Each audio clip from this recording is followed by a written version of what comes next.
দিদি আজকে আবার পালঙ্ক খাট চলে এসেছে সোদপুরে। একদম তোমাকে দেখানোর জন্যই তো আমি বসে আছি। দেখো কত সুন্দর একটা পালঙ্ক খাট, এক্সিকিউটিভ ফার্নিচারের সবথেকে কিন্তু ডিমান্ডিং একটা ডিজাইন। হেড পার্টের কালেকশনটা দেখো কত সুন্দর প্যাডিং ডিজাইনের উপর করা রয়েছে। বাটালের কাজটা খালি দেখো, মনে হয় পুরো হ্যান্ডওয়ার্কের কাজ, পুরো হ্যান্ডওয়ার্কের কাজ। সঙ্গে কিন্তু রয়েছে গ্লসি পিউ পলিশ, যেটা বছরের পর বছর চলে। সঙ্গে থাকছে 60% হাইড্রোলিক বোথ সাইড পাল্লা আর সেগুন কাঠের ফার্নিচার, মানেই কিন্তু এক্সিকিউটিভ ফার্নিচার। তাই এত সুন্দর কিন্তু একটা ডিজাইনিং বেড নিয়ে চলে এসেছি।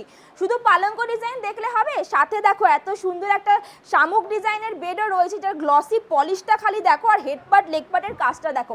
এটাও কিন্তু 6x7 বেড রয়েছে। শুধু এইটাতে থেমে থাকলে হবে না, ডিজাইনের পর ডিজাইনিং বেড রয়েছে। এত সুন্দর ক্যাডবেরি ডিজাইনের বেড রয়েছে, ম্যাচিং করে সুন্দর ড্রেসার পাবে। পাশাপাশি একটা চাটাই ডিজাইন রয়েছে, ম্যাচিং করে এরকম সুন্দর চাটাই 4 ডোর ওয়ার্ড্রপ তোমরা প্যাকেজ হিসেবে নিতে পারবে। সঙ্গে কিন্তু এরকম সুন্দর একটা ইউনিক ডিজাইনের